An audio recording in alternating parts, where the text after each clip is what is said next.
Seja muito bem-vindo à nossa escola bíblica online. Nós adotamos a revista Compromisso da Convicção Editora. Nós vamos oferecer um material suplementar para o professor, quando não aluno da escola bíblica dominical, desde que esteja realmente interessado em aprender um pouco mais com a palavra de Deus. Para tanto, vamos fazer a leitura desse texto áureo que se encontra em nossa revista, e é Mateus capítulo 5, versículo 12, que nos diz o seguinte: Exultai e alegrai-vos sobremaneira, pois é esplêndida a vossa recompensa nos céus, porque assim perseguiram os profetas que viveram antes de vós.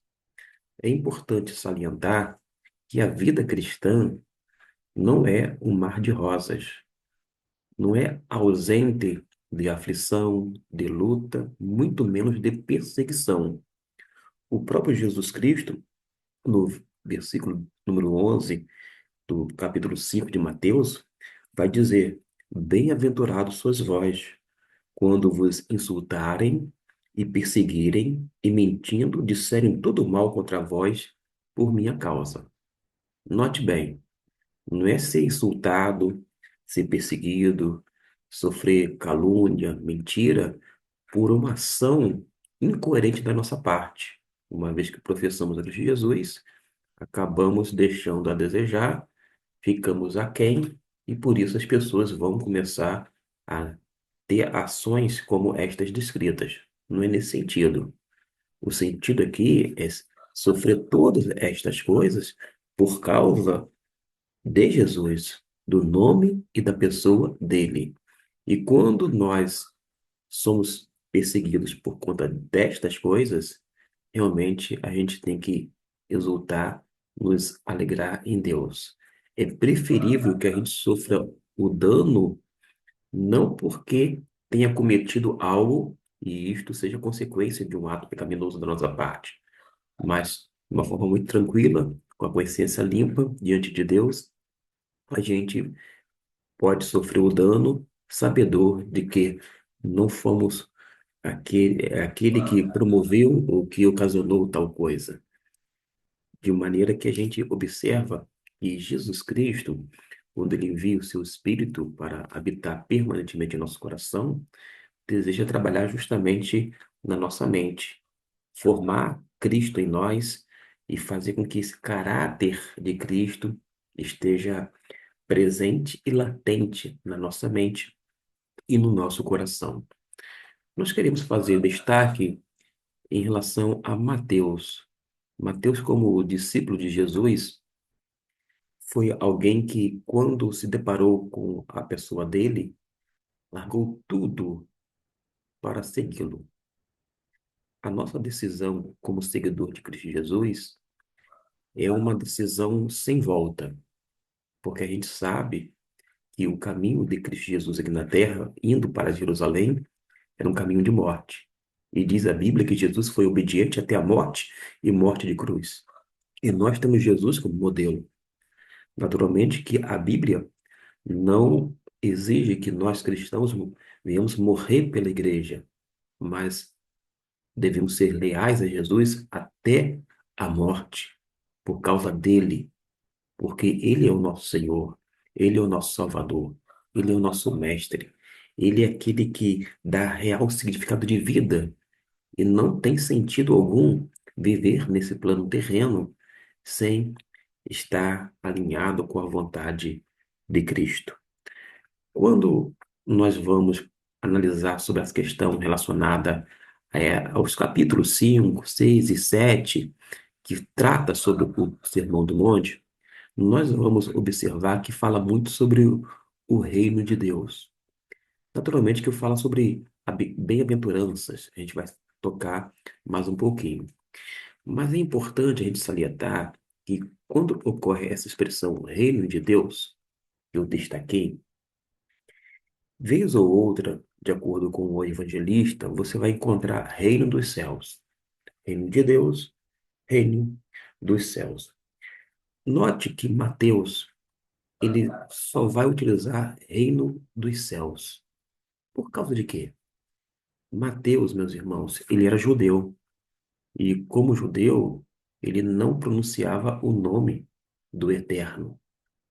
Tanto é que todas as vezes que aparecia o chamado tetagrama, que é composto pelas consoantes Yod, Re, Vav, Re, o judeu pronunciava não o nome, mas sim a expressão Adonai. E uma outra maneira de se referir a Deus é chamá-lo de Hashem, isto é, o nome. Esta expressão, Hashem, é somente atribuída a Deus. Logo, tinha duas alternativas: ou mencionar Hashem ou Adonai. Mas eles não pronunciavam o nome de Deus.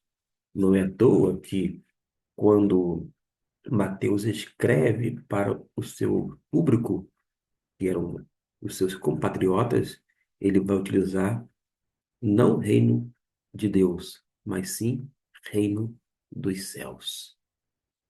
É uma questão cultural, uma questão religiosa, para não causar um embaraço aos seus ouvintes, porque eles leriam, eles é, ouviriam, melhor dizendo, a respeito do Evangelho. Alguém ia ler, como escrito, mas a maioria das pessoas iriam, sem dúvida alguma, estar ouvindo aquilo que tinha sido redigido da parte de Mateus.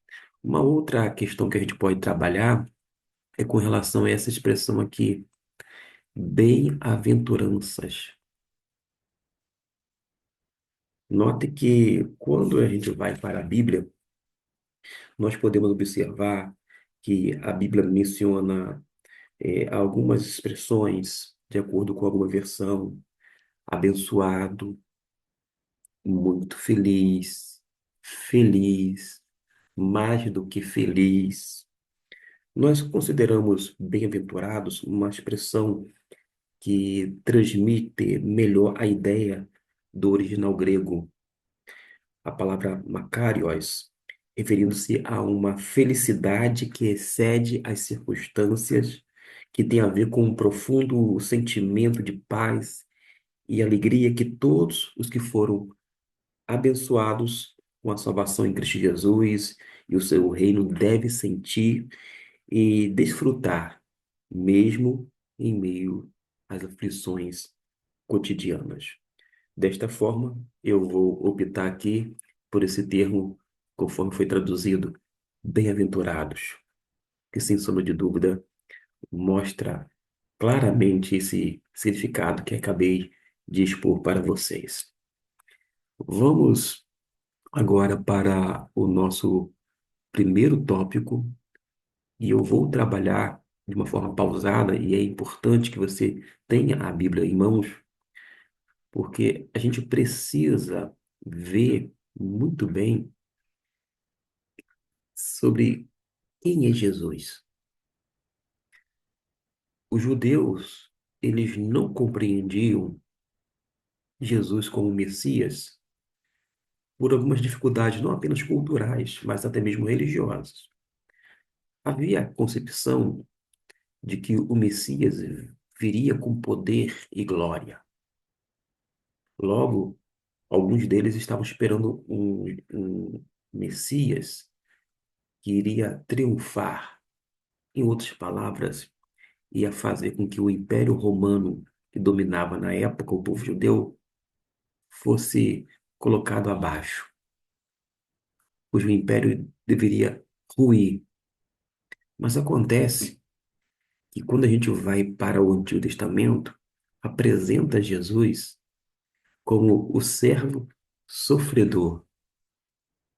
Não é à toa que Isaías vai nos dizer, cerca de 700 anos antes de Cristo, de que esse servo sofredor iria ser moído, ele seria transpassado, ele seria, enfim, moído pelas nossas transgressões. E o castigo que nos traz a paz estava sobre ele. E a gente vai notar que no Salmo tanto no Salmo messiânico, quanto em Isaías 53, vai nos deixar essa informação que foi difícil de ser digerida pelos judeus, porque diz que, no versículo 3, que ele foi desprezado, rejeitado pelos homens, viveu como homens de dores, ele experienciou todo o sofrimento. Além disto, ele foi transpassado por causa das nossas próprias culpas e transgressões. Mostra que ele foi esmagado por conta das nossas iniquidades. De modo que alguns judeus acreditavam que o Messias viria de uma forma apoteótica, triunfal, enquanto havia também uma ideia de que poderia haver dois Messias. Um, digamos assim, de uma forma mais geral, e o outro territorial. São algumas ideias que havia na época entre os judeus. Note que o próprio João Batista, ele teve até uma certa dificuldade, mesmo sendo primo de Jesus, sendo precursor de Jesus, preparando o caminho, ele inclusive teve uma certa dúvida, e foi uma dúvida honesta. Ele estava preso, mandou seus discípulos perguntar a Jesus se era ele mesmo ou se deveria esperar. E a resposta de Jesus nós sabemos. Os cegos veem, os surdos ouvem, ou seja, mostrando que somente Deus, através dele, poderia fazer tais coisas. Mas eu quero dizer que não era tão fácil assim identificar Jesus como o Messias.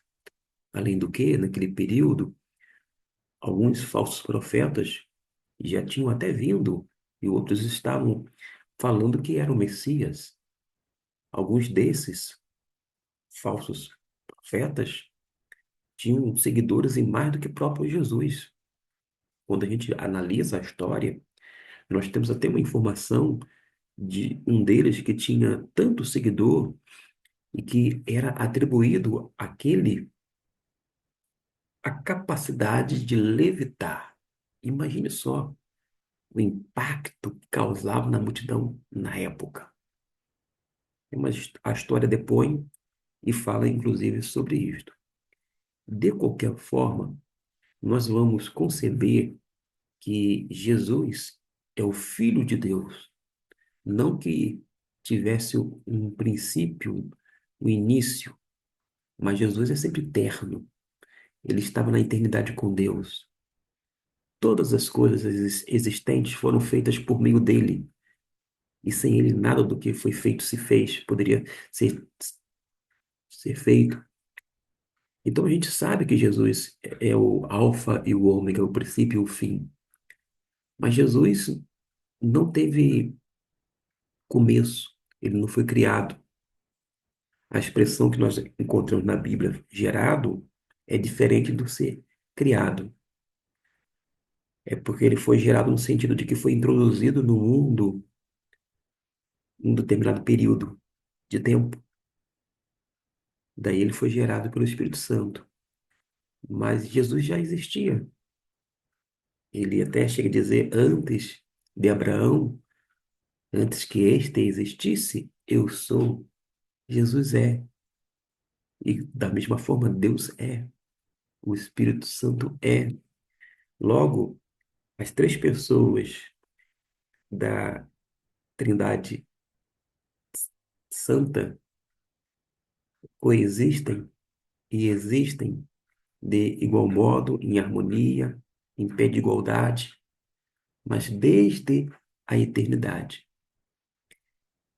Nós sabemos perfeitamente que quando a gente trabalha essa questão de Messias, e eu vou destacar aqui o termo Messias, deixar aqui grafado, que a gente vai observar que ele de fato é o Cristo, porque tem aquela expressão no hebraico, Hamashia, uma referência ao Messias. Como é que a gente vai saber que Jesus é o Messias? Primeiro que os milagres de Jesus eram autenticadores de que ele de fato estava fazendo a vontade do Pai Celestial, porque somente Deus podia fazer tais coisas. Segundo que a Bíblia apresenta-o como o Cordeiro de Deus que tira o pecado do mundo. Jesus tinha uma natureza um tanto diferente da nossa. Em que sentido como pessoa? Jesus não era igual a nós no sentido de que ele tinha duas naturezas, divina, humana. E é por isso que a gente fala que ele é 100% Deus, 100% homem. Quando a gente analisa a natureza de Jesus, no caso, as naturezas de Jesus, a gente vê que elas coexistem e o tempo todo ele permanece Deus. Caso Jesus só fosse homem, por mais que tivesse feito todas essas coisas extraordinárias, morrendo na cruz, ele não poderia nos salvar. Mas por ser Deus, ele nos salva perfeitamente, completamente. E não é à toa que nós temos Jesus como o único e suficiente Salvador de nossas vidas. Vou agora para o próximo tópico. Eu já fiz um vídeo que trabalhou os aspectos a partir da revista, mas eu quero falar então agora sobre este outro tópico, o credenciamento dos súditos do reino. Note que homens e mulheres são credenciados como súditos do reino por meio da praxis dos valores do evangelho que absorveram diretamente de Jesus. Uma coisa interessante é que o evangelho de Deus não exige mudança, não vai exigir da minha vida transformação. O evangelho não exige, ele gera mudança. E toda pessoa que tem um encontro real, pessoal, com Cristo Jesus, hoje em dia, pela fé, tem essa vida mudada pelo poder de Deus. O caráter é moldado. Deus toca o nosso espírito, transforma-o, modifica-o, faz com que haja essa inclinação para as coisas do espírito e não mais para as coisas da carne, embora a natureza pecaminosa continue habitando em nós, mas ela não tem preeminência, ou proeminência, melhor dizendo, ela não tem essa, essa capacidade, a natureza pecaminosa, de fazer com que a ação divina, essa centelha divina implantada pelo Evangelho de Deus, transformador, seja abafado. Há uma luta constante, é verdade, mas graças a Deus por nosso Senhor Jesus Cristo, nós conseguimos obter vitórias pela presença do Espírito Santo em nós.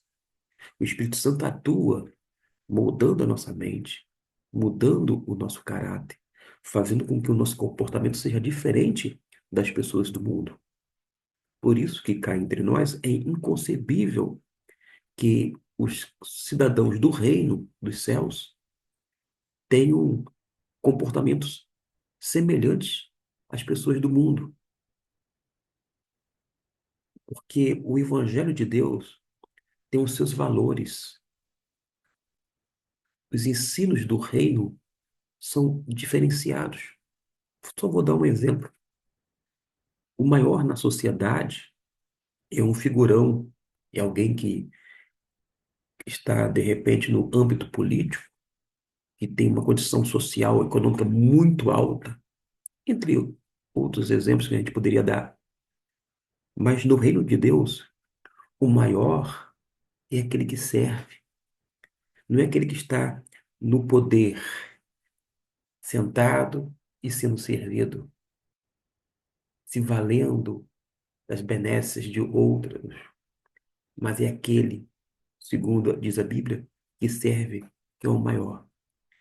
Não é quem está entronizado, mas sim aquele que tem a bacia e a toalha e que está servindo as demais pessoas. este é o maior no reino dos céus. E como cidadãos do reino dos céus, nós precisamos, sem dúvida alguma, meus irmãos, é saber que há diferencial entre o crente e o não crente. Chegou-se a um ponto de que, vez ou outra, a gente não vê tanta diferença entre alguns membros de igreja. Provavelmente porque nunca tiveram um encontro real com Jesus. Porque não tem como a pessoa se aproximar de Cristo, ser atraída até Ele por meio da pregação, através do convencimento do Espírito Santo, trabalhando na mente, no coração dele, e ele permaneceu o mesmo. Aliás, eu falo isto com certo aperto no coração, algumas das nossas igrejas já não realizam cultos. O que tem são apresentações, estilo teatrais. O que tem são shows, muita, muitas luzes, até fumaça artificial, luzes apagadas, paredes pretas, entre outras coisas, menos culto. Algumas pessoas adoram não a Deus no ato de culto, mas adoram algumas músicas, idolatram alguns pregadores, fica endeusando muitos ministérios. A gente tem observado isto, com esse aperto no coração, mas é algo que a gente não se acostuma, porque não é normal. Não é normal. Algumas pessoas vão dizer assim, mas pastor, tem coisas que são essenciais, tem coisas secundárias, e estas coisas que o senhor acabou de descrever são coisas terciárias. Ora, se são coisas terciárias, vamos abandonar essa forma de show, um show gospel. Se é terciário, vamos voltar à luminosidade nos templos. Nada de ficar na escuridão. O culto não é para Deus? A Deus, Deus vê em meio à escuridão. Mas acontece que Ele está mais preocupado com o que há no nosso coração. E o que tem levado algumas pessoas a adotar expedientes contemporâneos, coisa nossa, do nosso tempo. Pasme, infelizmente, não é necessariamente o fato de cultuar a Deus em espírito e em verdade, mas se assemelha-se muito a um comércio, a shopping center, a oferecer novidades, coisas atrativas para as pessoas sempre estarem conosco no nosso arraial.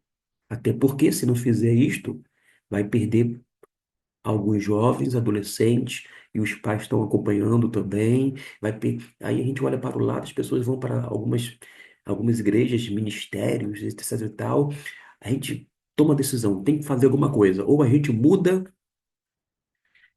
senão a gente vai continuar perdendo membresia. Gente, o cristão, ele não é contado, ele é pesado. A gente tem que ter pessoas de peso, pessoa de caráter, pessoa que tenha fruto do Espírito Santo na sua vida, pessoa cheia do Espírito Santo.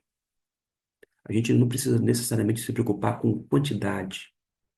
A quantidade é, é salutar se houver qualidade, se houver valores do reino, se houver realmente ensinamentos de Deus, não modismos e comodismos, não coisas para atender a nossa demanda, segundo o nosso capricho, agindo conforme o nosso bel prazer.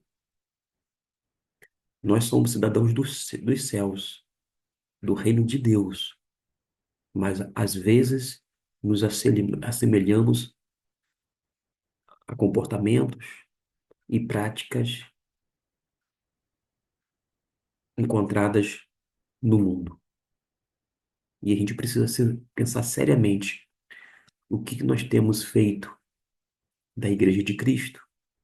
Afinal de contas, somos cidadãos do reino ou não somos? Aliás, o reino não é meu, não é seu. O reino é de Deus. A igreja, da mesma forma. Nós não temos o direito de fazer aquilo que a gente acha que é bom para a igreja. A gente precisa ir sempre para a Bíblia Sagrada, assimilar os ensinos de Jesus, colocá-los em prática e ser sal na terra, luz no mundo, e não ganharmos a forma, não agirmos feito camaleão, em meio a uma sociedade que jaz no maligno e que é corrompida pelo pecado. Depois de falar sobre isto, porque está relacionado ao caráter dos súditos do reino, a gente trabalha algo, por exemplo, bem-aventurados os pobres em espírito, pois deles é o reino dos céus. Aqui o autor destacou a humildade. Humildade não se fala, humildade se vive.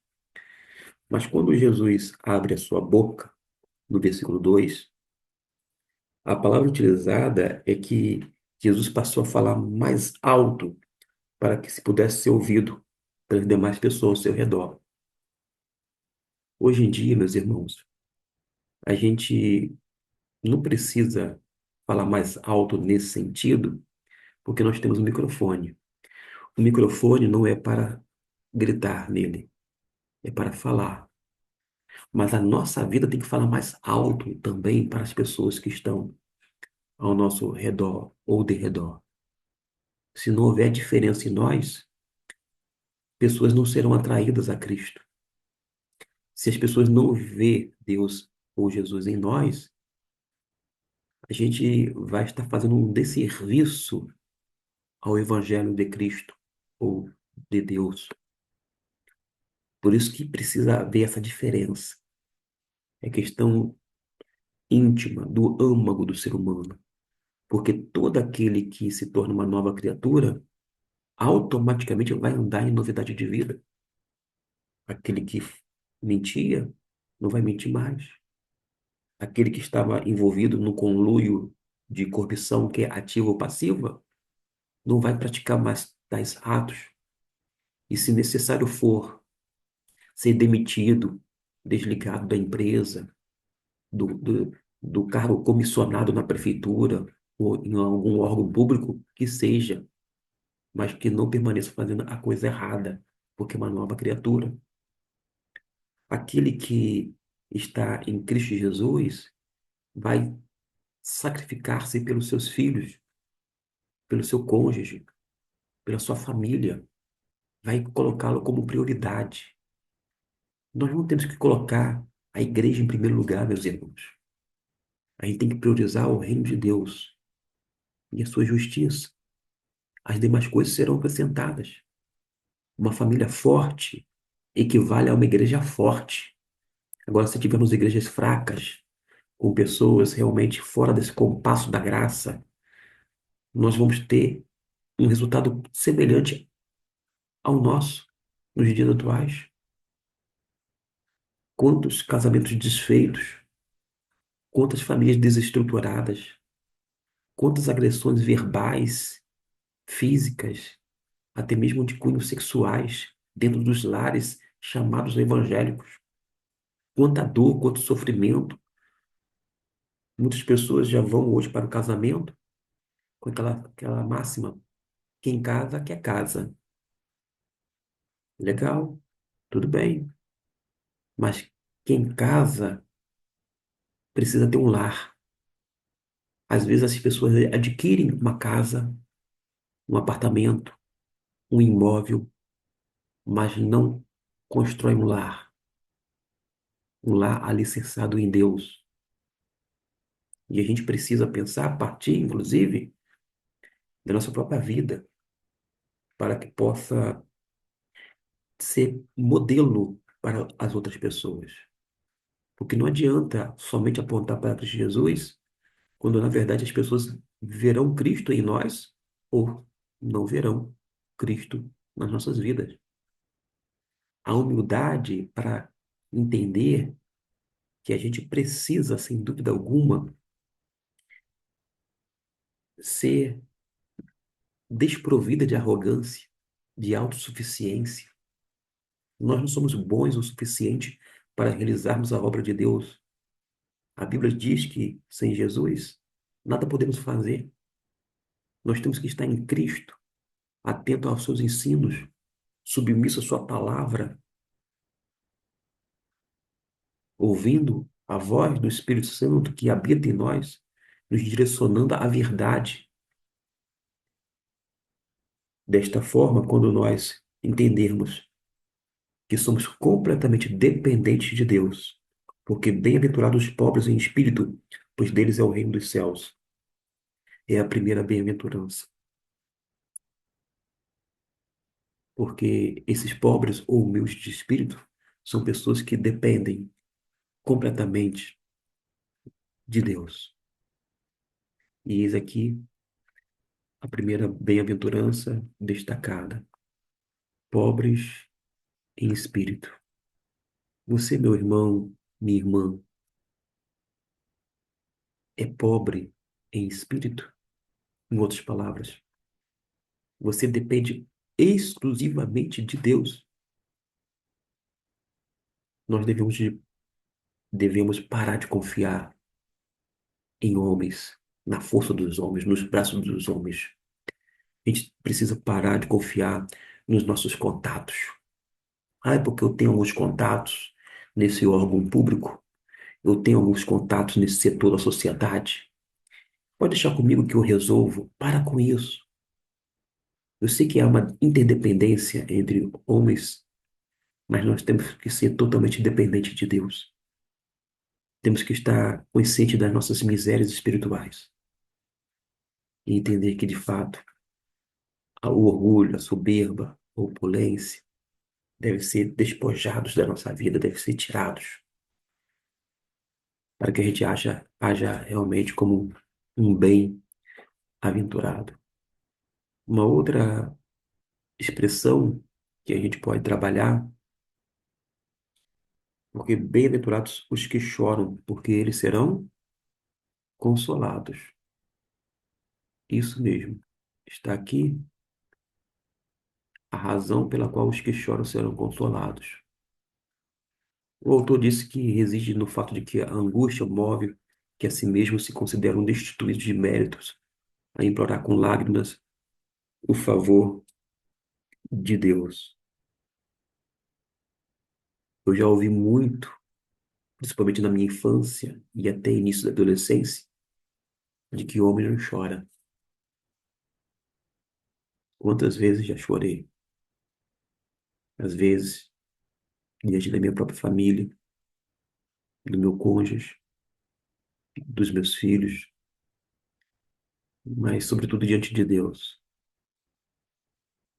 O quanto que a minha alma já chorou diante de Deus também. Mas nós que choramos, não apenas extravasamos, mas nós nos entregamos de corpo e alma. Choramos pelas nossas misérias, pelas nossas dores, pelas nossas angústias, mas implorando sempre o favor de Deus, a bênção de Deus, a direção de Deus, a condução de Deus. Diz ainda, bem-aventurado os humildes, outra bem-aventurada, outra ação de bem-aventurados, os humildes, porque herdarão a terra. Tem gente que é tão truculenta, tão, não apenas arrogante, mas tão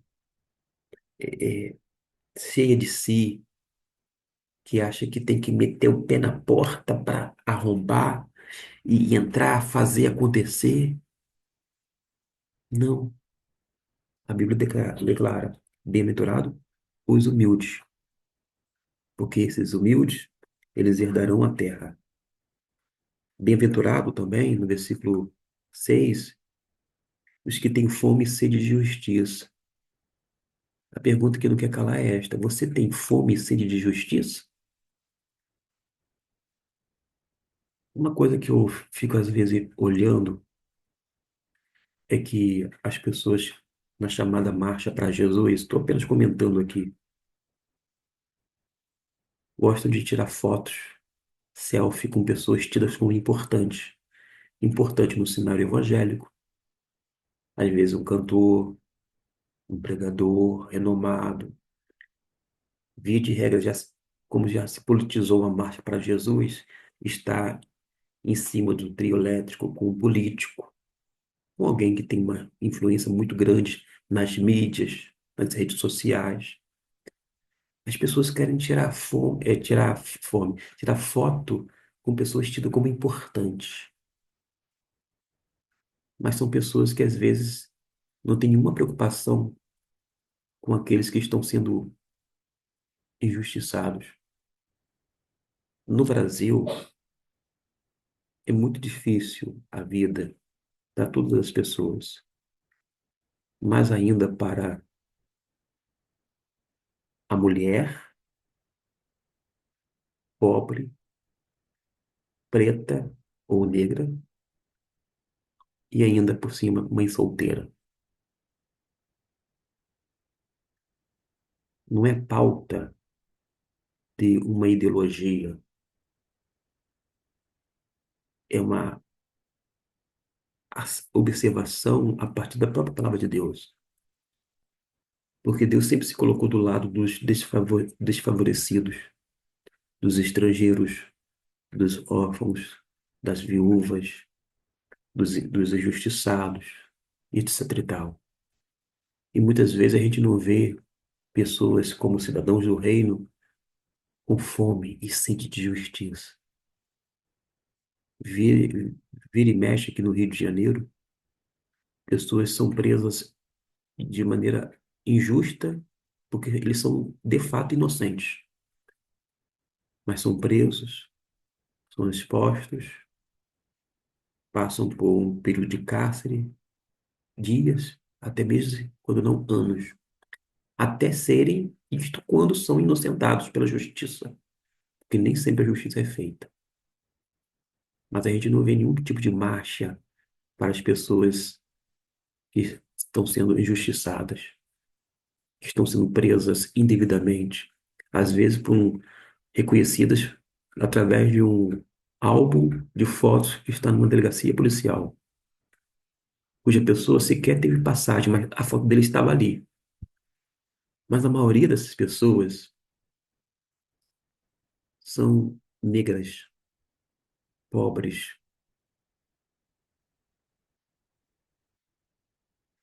A gente fala que os racistas são os outros. Eles que são racistas, nós não. Mas muitas vezes nós temos preconceitos, isto é, ideias pré-concebidas. E a gente precisa parar um pouco e pensar nesse viés social, mas à luz da palavra de Deus. Não à luz de uma ideologia que é de direita nem de esquerda, mas enxergando o outro como um ser humano de verdade, de carne e osso, feito à imagem e semelhança de Deus. É isto que a gente precisa avaliar sempre à luz da palavra do Senhor. Prossigamos, porque diz ainda, são bem-aventurados os misericordiosos, porque alcançarão misericórdia. Uma coisa é ação misericordiosa. Para todo aquele que age de uma maneira assim, sempre vai lhe custar algo. Quando você usa de misericórdia para com alguém, vai lhe custar algo. E às vezes algo muito caro. Mas ainda assim, é a melhor coisa a fazer. Versículo 8: Bem-aventurados limpos de coração. Por causa de quê? Porque verão a Deus. O nosso coração tem que ser limpo. Os nossos olhos têm que ser puros. Puros no falar, na tratativa, nas palavras, ações puras. De modo que não comporta, por exemplo, no nosso arraial, não apenas palavras, mas eh,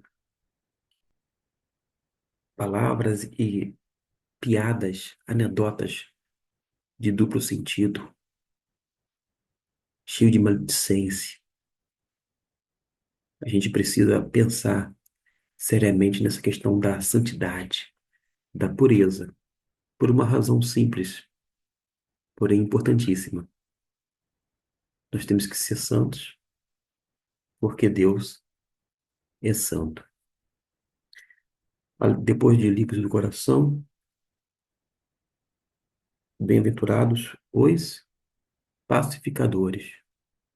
É isso que diz a palavra de Deus. Vou identificar aqui onde estão os pacificadores. Aqui, ó. Os pacificadores, que serão chamados filhos de Deus. Às vezes a gente gosta de ver o circo pegar fogo. Tipo, quanto pior, melhor. Quer que as coisas vá de morro abaixo. Só para a gente dizer depois. Viu só? Eu estava certo. Eu não disse? Eu não estava com razão? Eu não disse? Mas devemos ser pacificadores. Existem pessoas no nosso meio que, ao invés de serem pacificadores, só fica colocando lenha na fogueira, no âmbito político, social. Não acha que está fazendo algo para melhorar, com as críticas ácidas, tudo isto em nome de Deus. Mas são vendilhões do templo.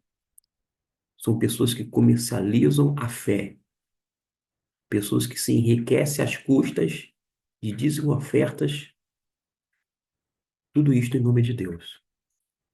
São pessoas que criam impérios religiosos no Brasil, mas não são cidadãos reais do reino dos céus, porque não são pacificadores e não podem ser chamados de filhos de Deus. Pessoas que só destilam ódio, raiva, talvez até algumas frustrações, melhor dizendo. Mas isso não tem nada a ver com o cristianismo. Isso tem a ver, às vezes, com o sistema religioso corrompido pelo pecado. Mas com o reino dos céus, absolutamente nada. Bem-aventurados são os que sofrem perseguição por causa da justiça, porque deles é o quê? É o reino dos céus. São perseguidos por causa da justiça. Versículo 10. Eu já disse aqui algo que vai nesse caminho, não vou ser repetitivo. Versículo 11 nós já trabalhamos, versículo 12 também.